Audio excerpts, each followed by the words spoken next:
Hi, I'm Devansh Saxena, a second year PhD student at Marquette University.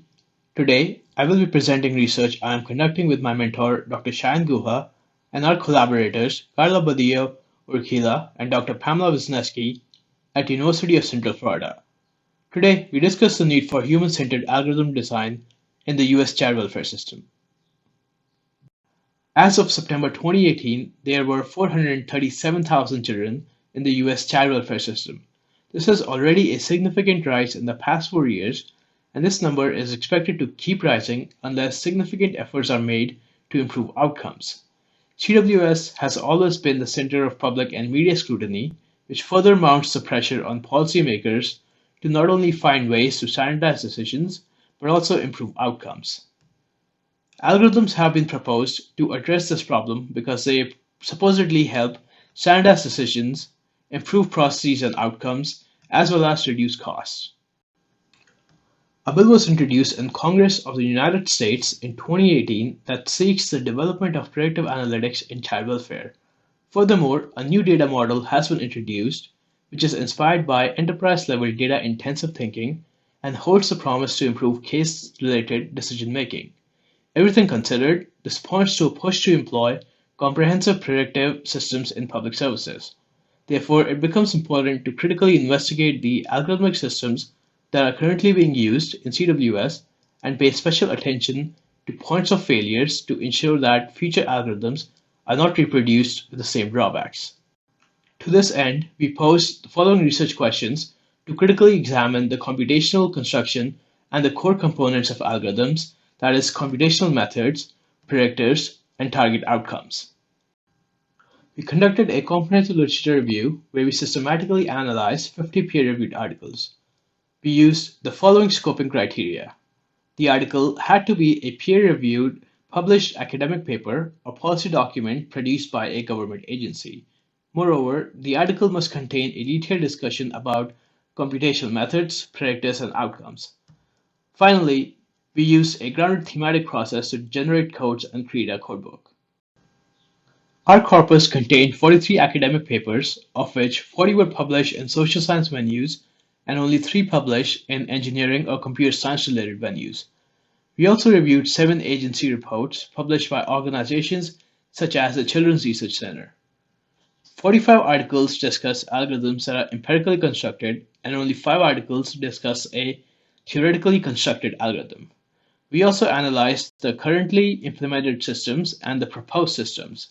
This allowed us to see whether the proposed solutions critically address some of the problems in CWS.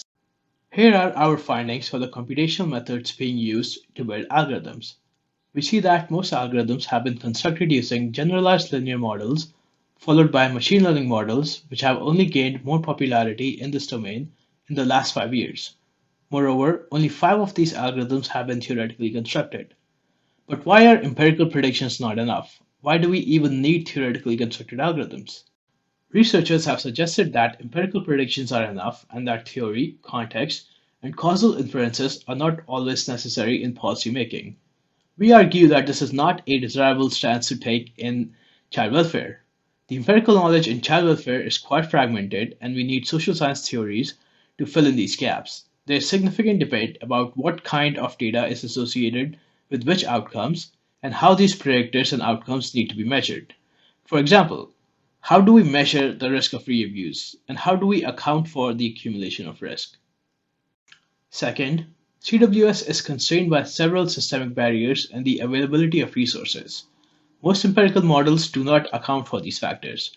Moreover, the underfunded agencies must make decisions within the constraints posed by these barriers and are unable to follow the ideal algorithmic decision. Finally, every case in child welfare is contextually different. 2 cases that look similar based on the empirical data can be significantly different based on sociological factors such as the parent's support system and coping skills. Therefore, it becomes critical to offer context to each case and give weight to important nuances. Here, we discuss our findings based on the predictors used in the algorithms. We see that only 2 studies accounted for systemic factors. Systemic factors is one of the biggest reasons why children experience multiple moves in CWS. This once again alludes to a theoretical model construction that does not account for the salient factors well studied in sociology. Moreover, we see that majority of the studies focus on child risk and needs and biological parent risk dimensions. These dimensions are mostly used by risk assessment models to predict the risk of future harm. Finally, we see that only 4 studies account for predictors associated with foster parents. Matching children with foster parents who are trained and prepared to meet their behavioral and emotional needs leads to increased stability and improves the quality of their lives. However, we see that these theoretically founded predictors are yet to be consistently used in predictive models. Several predictors have not been properly validated and are unreliable. For instance, child welfare workers score measures like parenting skills. However, there are no set parameters on how to score this measure. Moreover, the act of scoring itself is heavily influenced by caseworkers' perception of the parents. Most predictors are derived from information that is easily available and readily quantifiable. Some of these predictors are found in almost every risk assessment model, even though they have no predictive validity. For instance, severity of abuse is easily quantifiable and is found in several risk assessment models, even though there is little to no indication that it is related to the occurrence of abuse. Risk accumulates based on different combinations of predictors. Ideally, risk assessment should seek to minimize the risk to children from all sources and not only risk posed by the parents. Moreover, algorithms do not account for the temporality of risk. The assumption of escalation is the baseline for risk assessment, leading to excessive interventions by CWS. Here, we discuss our findings based on the target outcomes that the algorithms are trying to model. Risk assessment has always been the most popular outcome of interest in CWS. We also see that matching children with foster parents has only been implemented by 2 algorithms, even though this outcome actively seeks to improve the lives of foster children by placing them with foster parents capable of meeting their needs. One of the fundamental goals of CWS is to ensure positive outcomes for foster children. However, majority of the efforts in computational modeling continues to be focused on risk assessment. Risk assessment models only seek to minimize the risk of future harm and not improve the quality of lives of foster children. The target outcome of risk of maltreatment is poorly defined. Federal and state law dictate how child abuse and neglect are defined, and that establishes the grounds for intervention by CWS. Algorithms are trained on cases of substantiation, that is, cases where CWS judged maltreatment to have occurred. This judgment in itself is subjective and depends on state laws, policies, and CWS intervention criteria, which is often dictated by level of funding and caseloads. With so much attention being paid to risk assessment, there is growing concern that it drives attention away from positive outcomes. It is imperative to disrupt the status quo and start paying attention to outcomes that seek to improve the quality of a child's life and not just minimize the risk. In CWS, several pitfalls exist in the empirical data, and the empirical knowledge itself is quite fragmented. We recommend building human-centered theoretical models such as cumulative risk models and causal models that incorporate factors based in sociology. Such theoretical algorithms will also have a greater likelihood of utilization as compared to their atheoretical counterparts. Moreover, human-centered design can help by placing the sense-making processes at the center of the design process. It can help designers understand the theory of practice as well as policy and systemic barriers. Human-centered design can help us understand the mental models of child welfare workers, inform feature selection, as well as interpret the results. Finally, caseworkers are trained in writing detailed case notes that are electronically stored. Valuable theoretical signals from these case notes can be derived using NLP techniques like topic modeling and can be used to add context to each case. Having discussed the problems with currently used predictors, we need to move beyond these shortcomings and seek out useful sources of information. Human-centered design can help with a rigorous feature selection process that relies on predictors well studied in sociology. Here, researchers need to validate constructs, focus on data biases and unobserved factors, as well as conduct sensitivity analysis.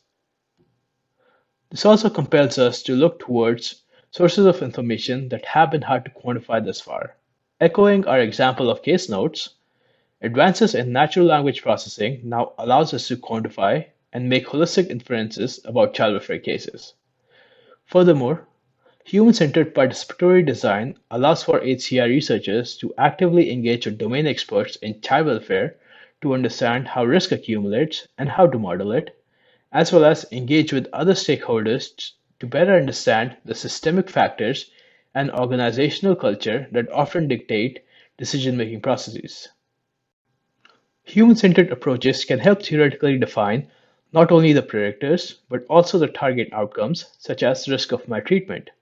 With the help of stakeholders and domain experts, researchers can ensure that the key ingredients needed for algorithm design are validated, reliable, and based in theory of practice. HCI researchers also need to actively engage with caseworkers and the community to uncover concerns about algorithmic systems. For instance, concerns about the deficit-based nature of risk assessment. Finally, HCI researchers need to focus on approaches that disrupt the status quo and seek to improve the lives of foster children. This requires an ongoing engagement with foster parents, children, and caseworkers to ensure that their values and needs are considered throughout the design process. The design process in itself can act as a medium for mutual learning. Here are the key takeaways from the systematic review of algorithms in child welfare. First, we need to actively focus on positive outcomes that improve the lives of foster children. Second, we need to theoretically design algorithms using human-centered design such that they are founded in child welfare practice. Finally, in a complicated domain like the child welfare system, it is imperative to engage with stakeholders and involve them into the algorithm design process. We offer some recommendations for future research via participatory design and speculative design. Reiterating the call for participatory design, it is imperative to understand the ecology of work in CWS before algorithmic interventions are made. For instance, accounting for the high stress and high caseloads, will caseworkers spend enough time questioning an algorithmic decision or use it as a safety fault? Moreover, a domain riddled with systemic and policy barriers, it becomes important to develop a comprehensive understanding of the system and interactions through stakeholder participation. Finally, speculative design allows us to shift the focus away from algorithms and be truly innovative in how we perceive problems and their solutions. This is especially important in case of algorithms where the boundaries of possibilities change every day.